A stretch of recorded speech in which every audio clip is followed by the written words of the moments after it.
che si mangia la zita, che si mangia la zita, che si mangia la zita la prima sera. Che si mangia la zita la prima sera. E nu panare de bere galante, nu panare de bere galante, nu panare de bere galante, sempre la zita la tavola annanzi. Nu panare de bere galante, sempre la zita la tavola annanzi. Cari amici sportivi, welcome to week 6 edition of Red Car Weekly, where we mostly speak about SerieA, sometimes some international, sometimes some European, and yes, we're not professionals, nor do we pretend to be. Stevie P, Vinny T, and two things we learned this week, Steve. Mr. Ignazio Abate can actually make a cross, and Mr.Rocchi likes to ref just like our boss. You know what, we usually start with the Saturday games and everything. Why don't we just get it out of the way? Oh yeah, for sure. Juventus Roma. 6 cards in the first half. Garcia playing the violin, getting kicked out. 3 penalties. I don't want to hear about how Juve bought the refs and this and that. He completely lost control of the game, and he decided that he was going to run this game. Yes, yeah, Steve. You know, you were going at it, not going at it, but you were having a discussion with S.S.C. Romanistas. It's completely obvious that the ref decided that when he was going to take the field, he was going to play a big part in this game, and he did. He definitely did. Yeah. Now, let's put all that aside, and let's get down to the actual play. The play of Roma. You know that from the beginning I've been very high and critical on Roma. Calling him the anti-Juve. Exactly, and I will be, because today, in the first half, the first 20-25 minutes, they were not the Roma that we're used to seeing. Yeah, they played scared. They weren't risking. No, they played they played scared, they played tentative. They weren't the Roma. Yes. Okay. The penalty shot, very, very harsh. I understand on my con. I think mostly because of the decision was delayed. I guess maybe one of the refs spoke to him and said, yes, it was inside the box. And that's to the ref's discretion. He's going to call that or he's not going to call that. At the end, you have to live with it. Yeah. But if Liechtensteiner doesn't tackle Totti in the box... You give him a bear hug. Yeah. Roma never gets back in this game. You think so? Yeah, I'm 100% sure. If Liechtensteiner doesn't tackle or hug Totti, I don't know if you want to check what kind of cologne he was wearing, I tell you that Roma would never have gotten back in this game. For me, you know what, yes, Roma, without the Rossis, without the Strootmans, they still played it was an entertaining game, and you know what, I really prefer having a game this way than having a 0-0 draw and no winners. And unfortunately for the referee, the Bonucci strike in the end, excellent. Very nice. It was very nice. The penalties, even the second, the to make it like the Pogba was outside the box, and everybody with the pictures on Twitter, all the box. But that's a bad call. But like I was gonna just continue after that. Liechtensteiner got them back in the game. It was 1-1. They took the lead with Iturbe. Yeah. At 2-1. At 2-1, Gervinho and Pjanic failed to seal the game.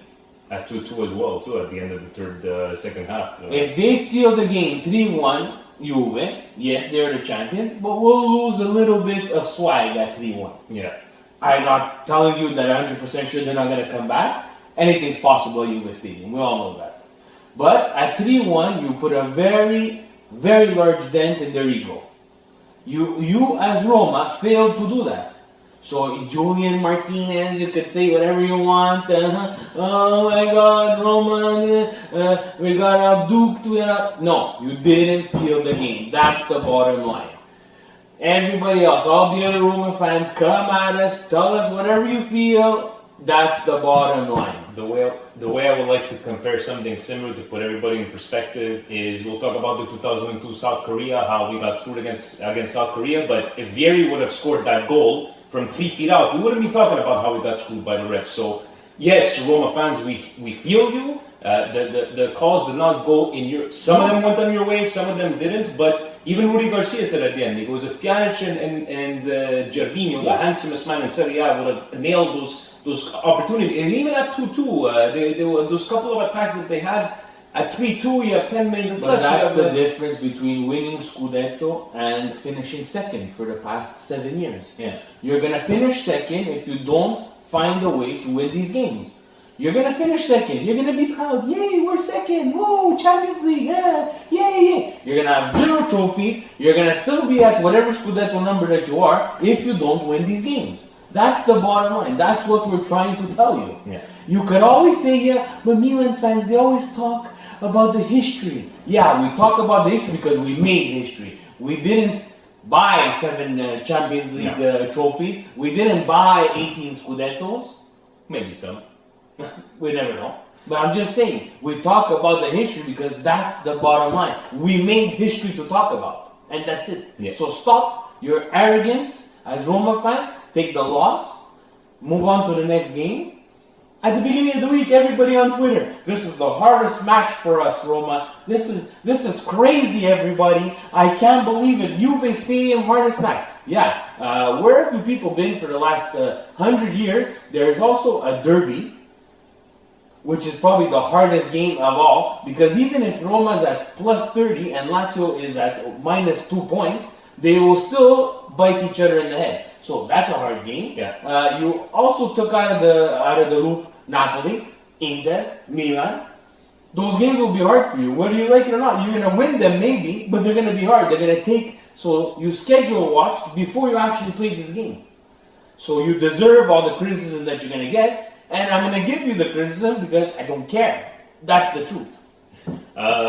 Before we get into another maybe dubious call, before we get into the Milan Chievo, can we both talk about maybe a collective red card? It's not just the referee of today against Juventus and Roma, but even the referee in general. The Verona game. Yeah. The Verona game. I don't know where this guy was. It wasn't even a foot. Luca Toni was goal completamente regolare. Anyways, and on the Chievo match, Milan Chievo. Yes, Milan come up with a 2-0. I know there was some discussion about Alex's foul on Maxi Lopez, if it was a penalty or not. Some people at sports media were saying yes, it was a penalty. Now, the team came back in the second half. We did do what we needed to do. It was good to see El Shaarawy as well. But playing like this, Steve, when you go face even a mid-pack team, an Udinese for that matter, you won't be able to win these kind of games the way they were playing. He's making a mistake. Inzaghi's making a mistake. Just because you purchase Torres doesn't necessarily mean that you have to play Torres. Yeah, you didn't look very Maybe good. Berlusconi, his idea of Did if you I say buy purchase Torres? You said purchased Torres. well, they bought Torres. We got him for free. Well, whatever. It still belongs to them. Just because you have him on your team doesn't necessarily mean that he has to fit in the starting 11. They were fine with the false 9. Menez still playing great. Yeah, Menez is still playing great. And another thing is that Menez at the beginning of the week had a problem with his knee. There's no reason to leave him in at 90 minutes with Chievo. That's true. So he's got to learn how to manage these players too. He's not doing everything perfectly. Yes, it's 5 games that he's coached, but at a certain point, we want to see some. We don't need to see some moves. We want to see the whatever Rosa we might have play and continue to play. And Torres, if it's not working, don't be shy. Just change it. You don't have to start it. The 4-3-3 was working before. Yeah. Now the wingers are just they're exhausted. Yeah, I like what I saw from Honda. Finally, we're seeing what we were supposed to see from Honda. Beautiful free kick from him, and solely with the help of God, he said that he got that. Well, that was a fantastic goal. So Sully likes to come up with these goals. It was a little bit of a lucky goal, but Still, that's good for him. And you know what? I doubt all the time. That every time I see him on the starting lineup, I doubt. And as I continue to doubt, he continues to score. So I will continue to doubt, and may he continue to score. Looking over at this morning, it was Lazio and Sassuolo. I don't know if you caught it this morning. You had it was actually a back and forth game. Lazio went up 2-0, came up 2-1, 3-1 Lazio. Then red card here, red card there. Wasted chances, but in the end, Lazio comes up with the win, and they needed it. And Sassuolo sucks.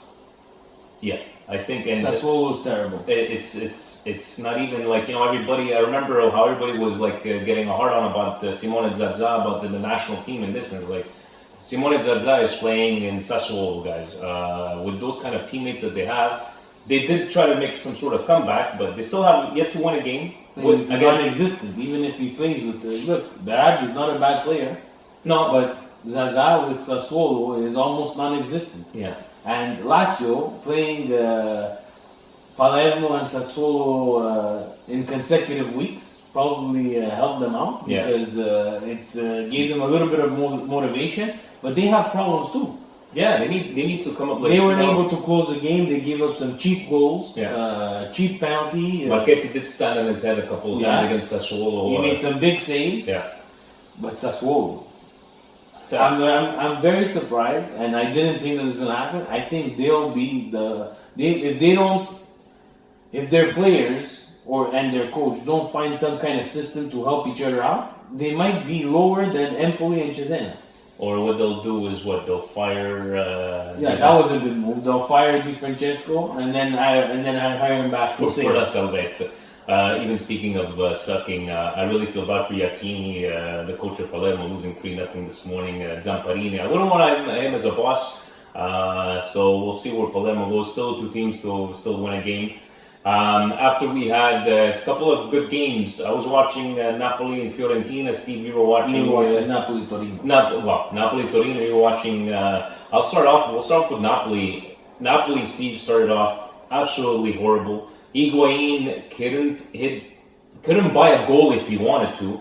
Torino with a magical goal from Quagliarella. If you guys have a chance, take a look. It was absolutely gorgeous. And then I remember even seeing tweeting Marco D'Onofrio from SerieA. Like, he couldn't believe they couldn't score. Like the post, the bar, and then they were hitting Higuain like 3-4 shots in a row. But in the end, they needed this because they were getting booed.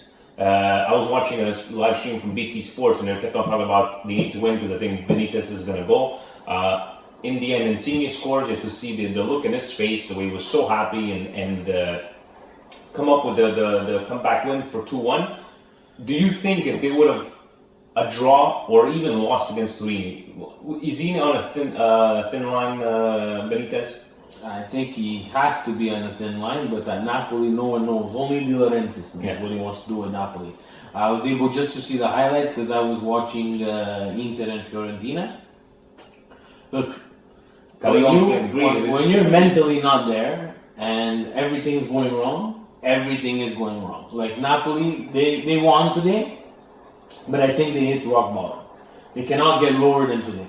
They definitely needed to win. I know they won this week there in the Europa League against S.S.C's old team. Okay, you got something going in the Europa League, but the way they played in the first half, if I was a Napoli player, I'm sure you must have punched a couple of walls when you got into the dressing room down 1-0.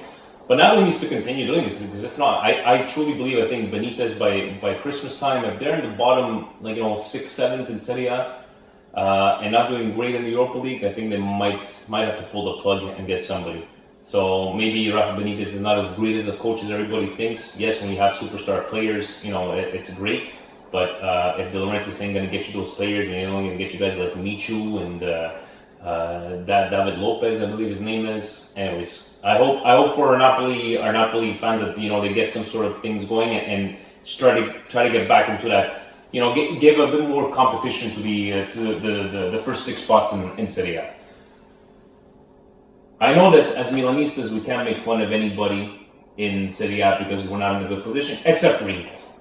Steve, what the hell is going on with Inter? I don't know what's going on with Inter. This is a team that's they have no energy. How does Fiorentina come up with two quick goals and then I know that they won 3-0 in the end? Gomez wasn't playing, am I wrong? No. No striker, no natural, I don't know, what's his name? No, it was Babacar. Babacar scored? Fantastic strike. Quadrado scored? Quadrado, fantastic strike. That's not even the story of the game. It's just Inter have no rhythm. They have no juice. But how do you go from a game... Okay, yes, you starting Avila and starting Mejil, the Chilean midfield that everybody thought was the next coming of Gennaro Gattuso, but Chilean.